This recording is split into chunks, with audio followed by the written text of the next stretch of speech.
4 janvier, journée commémorative des martyrs de l'indépendance en République démocratique du Congo. 55 ans après, les Congolais se souviennent des victimes de la manifestation populaire contre la colonisation belge. Manifestation organisée à l'époque par les militants de l'Abaco, Alliance des Bas-Congo de Joseph Kasavubu, rejoint par les supporters de l'association sportive Vita Club. Le sang des Congolais avait coulé ce jour-là. Retour dans l'histoire avec Fabien Lumbala. Dimanche 4 janvier 1959, l'annulation par l'autorité coloniale des meetings de l'Abaco programmés dans les installations de l'IMCA à Léopoldville, aujourd'hui place du 4 janvier, provoque la colère et la frustration de ses partisans, vite rejoints par une foule nombreuse, des supporters furieux de l'équipe de V-Club sortant du stade Roi-Baudouin où leur équipe venait de perdre son match contre l'équipe Mikado pendant 4 jours. Du 4 au 7 janvier, Léopoldville, une mégapole de 400 000 habitants à l'époque, est le théâtre d'actes de violence contre les Européens. Leurs magasins et résidences sont saccagés et pillés. Les symboles de l'État colonial sont détruits. Une manière pour les Congolais de manifester le rejet du système colonial, jugé injuste et raciste. La réaction du pouvoir colonial est brutale. La force publique qui intervient réprime dans le sang ces manifestations des colères aux allures d'une véritable insurrection populaire. Les sources officielles font état de 49 personnes tuées, pendant que d'autres sources affirment que l'action répressive menée par la force publique aurait fait des centaines de victimes.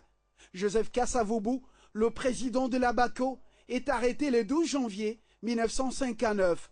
Il sera libéré le 14 mars. Prenant la mesure de la situation, le roi Baudouin Ier prononce le 13 janvier de la même année un discours resté célèbre à ce jour dans lequel il annonce l'engagement de la Belgique à conduire sans atermoiement funeste, mais sans précipitation inconsidérée, les populations congolaises vers l'indépendance et l'organisation à la fin de l'année d'une conférence devant discuter des modalités d'accession du Congo à son indépendance. 55 ans après ces sacrifices consentis pour l'indépendance, la RDC continue à saigner pour garder son intégrité territoriale et se libérer de l'impérialisme, mieux du nouveau colonialisme avide de ses immenses richesses. Et ce samedi, l'association chrétienne des jeunes de l'IMCA, principaux témoins de ces événements, ont organisé une cérémonie de signature de livres d'or en mémoire de ces martyrs. Manifestation organisée à la place de l'IMCA qui a été en 1959 le théâtre de cet événement douloureux mais qui a contribué à l'accession de l'indépendance de la République démocratique du Congo. Suivez. Ici, nous sommes à l'espace IMCA, un des sites historiques où pour la première fois le mot Dipanda a été prononcé le 4 janvier 1959 lors d'un meeting organisé par l'association des Bas-Congo Abaco et les supporters de l'association sportive Vita Club qui ont conduit aux émeutes à Kinshasa. Le mot Dipanda a été prononcé pour la première fois ici. Dipanda, Dipanda. Et l'État congolais a déclaré ce site comme site historique et touristique pour l'indépendance de notre Congo. Et nous, l'IMCA, nous disons que ce site, c'est un patrimoine commun. Une salle a été dédiée en cette circonstance afin de permettre aux Kinois de rendre hommage aux martyrs de l'indépendance à travers un livre d'or exposé dans l'enceinte de l'IMCA. Une grande date qui nous rappelle la libération des Congolais par le joug colonial qui a mis fin à toutes les misères, à toutes les tristesses qu'a connu le Congolais pendant la colonisation.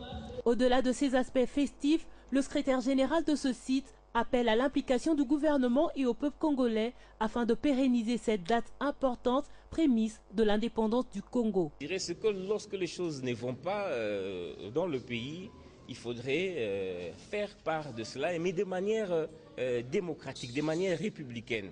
Pas comme on l'a vu un peu en fin d'année, une espèce de coup d'État organisé par un gourou. S'il faut qu'il y ait une opposition dans ce pays, cette opposition doit être républicaine. Du côté des partis politiques, on s'est également souvenu de ces événements malheureux du 4 janvier 1959. Le cas du Parti du Peuple pour la Reconstruction et la Démocratie qui a réuni ses membres à cette occasion, comme ça a été le 4 janvier 2013. C'était aussi l'occasion pour son secrétaire général d'étaler la ligne de conduite à adopter pour 2014. Alain Lino Mwamba. Comme à l'accoutumée, le parti a réussi son pari de réunir une grande partie de ses cadres militants. Une rencontre qui se conforme au respect de la tradition, celle de commémorer les martyrs de l'indépendance du 4 janvier 1959. À cette rencontre, chants et danses étaient également au rendez-vous, moment d'échanger aussi les vœux pour cette nouvelle année.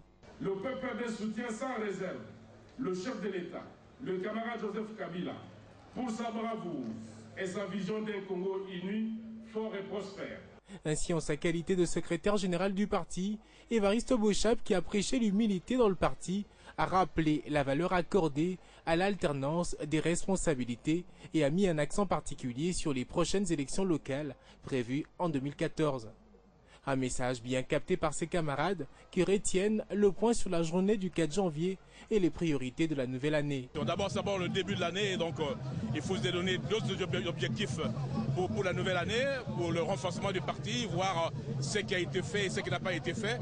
Souci à secrétaire général les Alinines, renforcement les ALA. Souci les Alinines, PPRD, l'habitant autoroké sous Kondongwana, Tozali sous Liboso. Une année s'est écoulée. 2013 est définitivement clôturé. Nous nous sommes retrouvés autour du camarade secrétaire général pour de nouvelles orientations. Nous n'allons pas nous fatiguer tant que le chef de l'État est en train de lutter pour que ce pays aille de l'avant. Nous continuerons toujours à l'accompagner jusqu'à la fin. Le PPRD qui reste derrière son initiateur, le président de la République, place l'année 2014 sous le signe de la paix et l'adhésion massive des nouveaux membres. Toujours à l'occasion de la commémoration des martyrs de l'indépendance, le gouverneur du Nord Kivu, Julien Paluku, et toute sa population ont rendu hommage à tous les militaires congolais tombés sur le champ de bataille pour amener la paix dans cette province.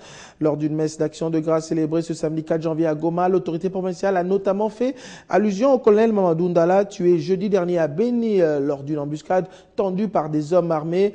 Pour le gouverneur Julien Paluku, cette messe traduit la reconnaissance de la province du Nord Kivu pour le sacrifice suprême de ces vaillants hommes. Dans l'actualité également, c'est vendredi dans la soirée que le corps du colonel Mamadou Ndala, tombé dans une embuscade, il faut le rappeler, a été acheminé à Kinshasa sur ordre du chef de l'État, commandant suprême des FARDC. Il lui sera rendu des honneurs militaires dignes de son rang. Arlette Matondo. Cet officier d'une trentaine d'années a été tué jeudi dernier dans une embuscade à 5 km de Beni, alors qu'il était en mission de reconnaissance dans cette partie du Nord Kivu. La voiture du chef des opérations contre la rébellion ougandaise des ADF Nalu a été ciblée par une roquette à Matembo, une localité du territoire de Beni où sévissent plusieurs dizaines de groupes armés, locaux et étrangers. Puis, mort s'en est suivi à la déception de la population congolaise en général et celle de la province du Nord Kivu en particulier. Pour saluer la mémoire de ce commandant du 42e bataillon des commandos des unités de réaction rapide de l'armée congolaise, son corps a été acheminé vendredi à Kinshasa où il lui sera rendu des honneurs militaires dignes de son rang tels que voulus par le chef de l'État, commandant suprême des FARDC. Mamadou Moustapha Ndala est né le 8 décembre 1978 à Ibambi, en territoire de Wamba dans la province orientale voisine du Nord Kivu. Il est entré dans les forces armées de la RDC le 6 juin 1997. 4 ans plus tard, le 7 janvier 2011, il devenait colonel. Il a été un soldat courageux, brave et plein d'amour pour son pays à travers son engagement pour la reconquête des territoires autrefois sous occupation. Et en sport, 300 000 $, c'est la somme débloquée par le gouvernement congolais ce samedi pour subvenir aux frais d'hébergement des Léopards qui représentent le pays au championnat d'Afrique des Nations d'Afrique du Sud 2014. C'est donc une solution qui vient d'être trouvée pour l'équipe congolaise qui a vécu vendredi un calvaire après avoir été délogée d'un hôtel à Polokwane. Et selon le président de la FECOFA, le deuxième acompte alloué aux frais et primes de participation suivra le lundi 6 janvier prochain. Doumbala pour les précisions. Rien, on est dehors, bon, on n'est pas obligé de rentrer au pays. Nous, on va rester à faire dormir dehors. Vous trouvez ça normal? Nos yeux sont tournés vers vous là-bas. Un cri d'alarme bien accueilli par les gouvernements congolais qui, loin de cracher sur la qualification des léopards locaux au 3e championnat d'Afrique des Nations, a pris ses engagements en main. Du coup, la situation tendue à Polokwane en Afrique du Sud vient d'être maîtrisée.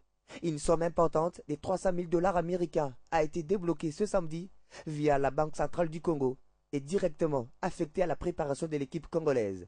Nos sources renseignent que les frais alloués à la prime de match et ceux de participation à la compétition venaient d'être disponibilisés aux mains du ministre des Sports, Banza Moukalay, qui n'a qu'à transmettre aux athlètes. La situation décantée, la solution trouvée en attendant l'arrivée du solde qui devra suivre, sauf imprévu, le lundi prochain.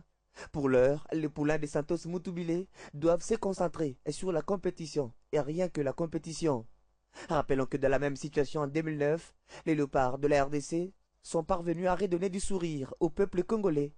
Il fallait que le chef de l'État s'implique encore personnellement pour que les choses se calment. Qu'est-ce qu'on va faire pour cette équipe? Primo, je crois bien que, effectivement, un petit cadeau pour chaque membre de cette équipe. Mais une petite somme à chaque membre de notre équipe nationale. Mais secondo, une Jeep. La culture d'urgence, tant décriée par Claude Leroy avant la Coupe d'Afrique des Nations Afrique du Sud 2013, n'a pas sa place, vu l'intérêt qu'accorde le gouvernement congolais au sport, précisément au football.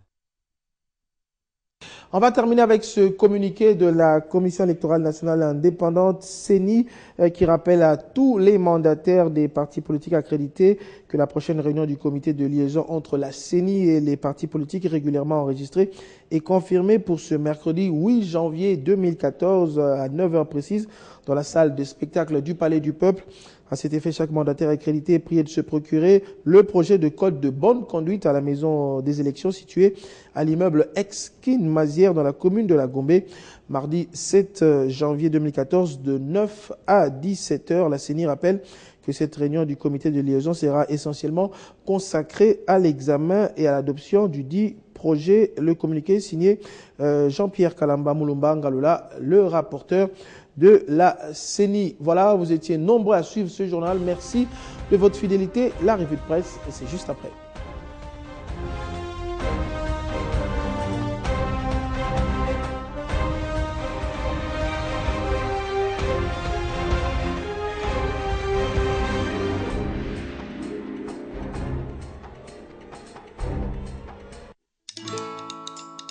Dans la vie, nous avons tous des rêves,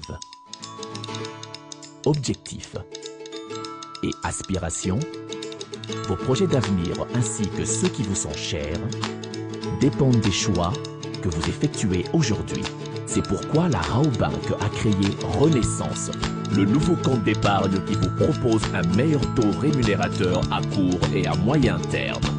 Ainsi, vous pourrez suivre l'évolution des intérêts générés par votre épargne et assurer un avenir meilleur à vos projets les plus chers. Raobank is my bank.